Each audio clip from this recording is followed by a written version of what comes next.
কলিকাতা বিশ্ববিদ্যালয় BA 4th semester এবং 6th সেমিস্টারের সকল ছাত্রছাত্রী, তোমাদের যাদের বেঙ্গলি এসইসি বি2 পেপারটি রয়েছে, তোমাদের জন্য আজকের এই ভিডিওটি খুবই গুরুত্বপূর্ণ হতে চলেছে। কারণ আজকের এই ভিডিওটিতে তোমাদের জন্য বাছাই করা দুটি বড় 10 নম্বরের প্রশ্নের উত্তর নিয়ে আলোচনা করব। প্রশ্ন দুটি তোমাদের এবছর পরীক্ষা আসার সম্ভাবনা খুবই রয়েছে। বলা চলে এবছর তোমাদের পরীক্ষায় প্রশ্ন দুটি এসে গেছে। এই প্রশ্ন দুটি দেখো। প্রথম প্রশ্ন ছিল, পশ্চিমবঙ্গ বাংলা একাডেমি বাংলা তৎসম ও তদ্ভব শব্দের বানানের ক্ষেত্রে কি কি নিয়ম নির্দেশ করেছে তা আলোচনা করো। এবং দ্বিতীয় প্রশ্ন ছিল, রোমীয় বর্ণমালা কি, এই বর্ণমালার প্রয়োজনীয়তা আলোচনা করো। মোস্ট ইম্পর্টেন্ট প্রশ্ন দুটি, তোমাদের এবছর পরীক্ষা আসার সম্ভাবনা খুবই রয়েছে। তাই অবশ্যই তোমরা সম্পূর্ণ ভিডিওটি দেখবে এবং প্রশ্ন দুটির উত্তর অবশ্যই তোমরা খাতায় নোট ডাউন করে নিও।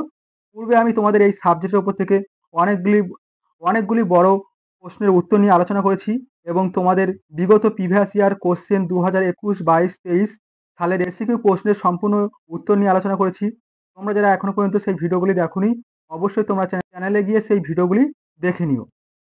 চলো তোমরা দেখে নাও তোমাদের প্রশ্ন দুটির উত্তর। দেখো তোমরা প্রশ্ন দুটির উত্তর দেখে নাও। প্রথম প্রশ্ন ছিল তোমাদের, পশ্চিমবঙ্গ বাংলা একাডেমি বাংলা তৎসম ও তদ্ভব শব্দের বানানের ক্ষেত্রে কি কি নিয়ম নির্দেশ করেছে তা আলোচনা করো। অথবা প্রশ্নটি এভাবে আসতে পারে, পশ্চিমবঙ্গ বাংলা একাডেমি প্রবর্তিত বাংলা বানান বিধির যে কোনো 5টি সূত্র সহ দৃষ্টান্ত আলোচনা করো। খুবই গুরুত্বপূর্ণ একটি প্রশ্ন, তোমাদের 10 নম্বরের প্রশ্ন এটি। এবছর পরীক্ষা আসার সম্ভাবনা খুবই রয়েছে। প্রশ্নের উত্তরটি তোমরা দেখে নাও।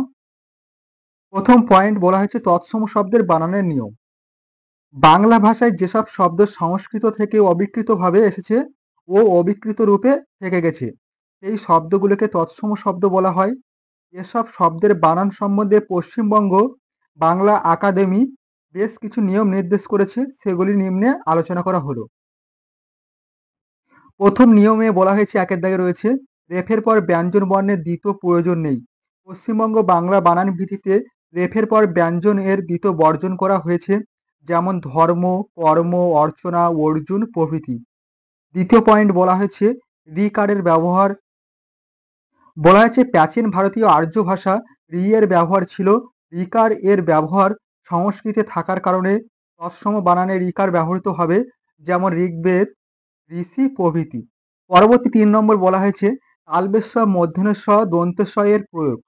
যেসব তৎসম শব্দে তালবেশ মূর্ধন্য ষ বা তালবেশ দন্তেশ দুটোই সংস্কৃত অভিধানে স্বীকৃত, সেগুলির ক্ষেত্রে শুধু তালবেশ ব্যবহার করার প্রস্তাব গৃহীত হয়েছে, যেমন উশির, উশির, ইশলয়, ইশলয়, সরণি, সরণি। এখানে প্রথম এই উশির হচ্ছে শুদ্ধ শব্দ, এটি পশ্চিমবঙ্গ বাংলা একাডেমি বানানবিধিতে গৃহীত হয়েছে। এবং কিশলয়, অহস্যি তালবেশ ল অন্তস্থ, এটি হচ্ছে শুদ্ধ শব্দ। এবং সরণি, তালবেশ র মূর্ধন্য হস্যিকার, হচ্ছে শুদ্ধ শব্দ, পশ্চিমবঙ্গ বাংলা একাডেমি কর্তৃক গৃহীত হয়েছে। এবং 4 দাগের পয়েন্টে বলা হয়েছে, দীর্ঘইকার, দীর্ঘইকার ও হস্যইকার চিহ্নের ব্যবহার। সংস্কৃত শব্দে দীর্ঘইকার এর বিকল্প হস্যইকার থাকলে হস্যইকার চিহ্ন হবে, হস্যইকার চিহ্ন হবে। যেমন অবন্তী, অবন্তী থেকে অবন্তী, অবন্তী এই চিহ্নটা হচ্ছে অশুদ্ধ। এবং অবন্তী অ ব দন্ত্যনাথ হস্যিকার, অবন্তী এই চিহ্নটি হচ্ছে, এই শব্দটি হচ্ছে শুদ্ধ। এবং সূচি থেকে সূচি, শ্রেণী থেকে শ্রেণী প্রভৃতি। এবং 5 দাগের পয়েন্টে বলা হয়েছে, অনুস্কারের প্রয়োগ। সন্ধির ক্ষেত্রে ক খ হস্যই ঘ পরে থাকলে পূর্বপদের ম স্থানে অনুস্কার হবে, যেমন অহম প্লাস কার অহংকার, সম প্লাস গীত সঙ্গীত প্রভৃতি। পরবর্তী পয়েন্টে বলা হয়েছে 6 দাগে, বিসর্গ এর প্রয়োগ।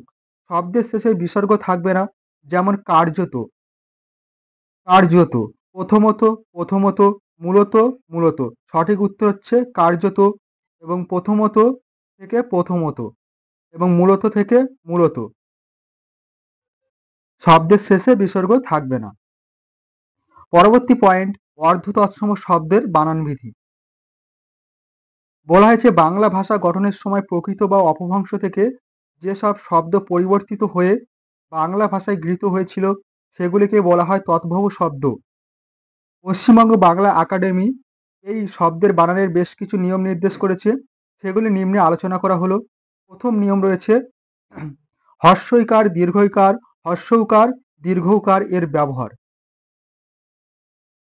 বলা হয়েছে সকল সকল অতৎসম শব্দ তদ্ভব, দেশি, বিদেশি, মিশ্র ইত্যাদি শব্দে কেবল হ্রস্বইকার এবং হ্রস্বউকার এবং এদের কার চিহ্ন, হ্রস্বইকার এবং হ্রস্বউকার ব্যবহার নির্দেশ দিয়েছে। যেমন আরবি, আরবি থেকে আরবি, আসামি থেকে আসামি, মূলো থেকে মূলো, পুজো থেকে পুজো, চুন থেকে চুন প্রভৃতি। দ্বিতীয় পয়েন্টে বলা হয়েছে ওকারের ব্যবহার প্রয়োগ। বলা হয়েছে বাংলা অধ্বনির উচ্চারণ বহু ক্ষেত্রে ও এর মতো হয়। শব্দ শেষের এসব অধ্বনি ওকার দিয়ে লেখা যেতে পারে, যেমন কালো, হাঁটো, ছোট, ভালো প্রভৃতি। পরবর্তী পয়েন্ট 3 নম্বর রয়েছে মূর্ধন্য এবং দন্ত্য এর ব্যবহার প্রয়োগ। অতৎসম শব্দের বানানে মূর্ধন্য এর ব্যবহার করা যাবে না। যেমন অঘ্রাণ, সঠিক বানানটি হচ্ছে অঘ্রাণ। এবং ইরান, ইরান থেকে ইরান, কান থেকে কান প্রভৃতি। আবার তৎসম শব্দের ট, ঠ, ড, ঢ এর পূর্বে যুক্ত নাসিক্য বর্ণ মূর্ধন্য হয়, যেমন কণ্টক, প্রচণ্ড, লুণ্ঠন। কিন্তু অতৎসম শব্দের ক্ষেত্রে ট, ঠ, ড, ঢ এর আগে কেবল দন্ত্য হবে, যেমন গুন্ডা, ঝান্ডা, ডান্ডা, ঠান্ডা প্রভৃতি। পরবর্তী পয়েন্টে বলা হয়েছে 4 নম্বর পয়েন্ট ক্ষীয় এবং ক্ষয়ের ব্যবহার। প্রাচীন বর্ণমালা ক্ষীয় ছিল চতুর্থিংশ বর্ণ। সংযুক্ত বর্ণ হওয়ার অপরাধে বিদ্যাসাগর মহাশয় ক্ষীয়কে বহিষ্কৃত করেছেন। প্রাকৃত বাংলা থেকেও ক্ষীয় নির্বাসিত। আবার অতৎসম শব্দে খিদে, খুদ, খুর, গবাদি পশুর পায়ের শেষ প্রান্ত, ক্ষেত, খেপা ইত্যাদি লেখা হবে। এবং পরবর্তী প্রশ্ন রয়েছে দেখো, রোমীয় বর্ণমালা কি? এই বর্ণমালার প্রয়োজনীয়তা আলোচনা করো। খুবই গুরুত্বপূর্ণ একটি প্রশ্ন, তোমরা উত্তরটি দেখে নাও। উত্তরে প্রথম পয়েন্ট হচ্ছে রোমীয় বর্ণমালা। বলা হয়েছে ক্লাসিক্যাল ল্যাতিন বর্ণমালা, যা রোমান বর্ণমালা নামে পরিচিত, একটি লিখন পদ্ধতি যা প্রাচীন রোমানরা লাতিন ভাষা লেখার কাজে ব্যবহার করত। লাতিন বর্ণগুলো দেখতে প্রায় একই রকম দেখতে। গ্রিক ভাষার কুমে বর্ণমালা থেকে এসেছে, যার উৎপত্তি হয়েছিল ফিনিশীয় আবজাত বর্ণমালা থেকে, যা মিশরীয় হায়ারোগ্লিফিক থেকে বিবর্তিত হয়েছিল। পরবর্তী পয়েন্টে বলা হয়েছে রোমীয় বর্ণমালার প্রয়োজনীয়তা। প্রথমে 1 দাগে রয়েছে স্বরবর্ণ ও ব্যঞ্জন বর্ণকে বিজ্ঞানসম্মতভাবে আলাদা করে লেখা যায়। যেমন কর্ম, ক এর সঙ্গে এবং ম এর সঙ্গে যে অধ্বনি আছে বাংলায় তা প্রকাশিত হয়নি, অথচ রোমীয় লিপিতে এই চিহ্ন প্রকাশিত হয়েছে। উচ্চারণের পৃথক ধ্বনিটিকে এই লিপিতে লেখা সম্ভব হয়। দ্বিতীয় প্রয়োজনীয়তা রয়েছে মুদ্রণ যন্ত্রে এই টাইপ ব্যবহার করা অনেক সুবিধাজনক বলে ইউরোপের বিভিন্ন দেশে এই লিপি ব্যাপকভাবে গৃহীত হয়ে চলেছে। 3 নম্বর প্রয়োজনীয়তা রয়েছে ইংরেজির বাংলা রূপে মোটামুটিভাবে রোমীয় লিপিকে অনুসরণ করা হয়। চতুর্থ বলা হয়েছে এই লিপি বাম দিক থেকে ডান দিক সহজভাবে লেখা যায়। এবং পঞ্চম বলা হয়েছে লাতিন বর্ণমালা ও রোমীয় লিপি মোটামুটিভাবে একই রকম। এবং 6 দাগের প্রয়োজনীয়তা রয়েছে এই লিপি ব্যবহারের কাজে বিশেষ সুবিধাজনক। বিভিন্ন ভাষার স্বতন্ত্র রূপকে এই লিপি ধরে রাখতে সক্ষম। এবং 7 নম্বর প্রয়োজনীয়তা রয়েছে এই লিপিতে যুক্তক্ষর না থাকায় মাত্র কয়েকটি বর্ণের সাহায্যে সমস্ত ধ্বনিকে প্রকাশ করা সম্ভব। ইংরেজি ভাষায় ব্যবহৃত 26টি রোমক লিপির সাহায্যে পৃথিবীর প্রায় সমস্ত ভাষার সমস্ত ধ্বনিকে যথাযথভাবে ধরা সম্ভব। এবং 8 নম্বর প্রয়োজনীয়তা রয়েছে প্রায় পৃথিবীর সমস্ত ভাষায় কম বেশি উপাদান এই লিপিতে আছে। এবং 9 নম্বর বলা হয়েছে ইউরোপে রোমক লিপি ব্যবহৃত হওয়ার ফলে বিভিন্ন এলাকার জাতিগত এবং ভাষাগত পৃথক অধিবাসীদের সঙ্গে যোগাযোগ এবং ভাব বিনিময় অনেক সহজ হয়ে উঠেছে। এবং সর্বশেষ পয়েন্ট প্রয়োজনীয়তা রয়েছে ভারতীয় বর্ণমালা বিজ্ঞানসম্মত না হওয়ায় বিভিন্ন জটিলতা দূর করতে এই লিপি গুরুত্বপূর্ণ ভূমিকা পালন করেছে। এই ছিল সম্পূর্ণ তোমাদের প্রশ্ন দুটির উত্তর।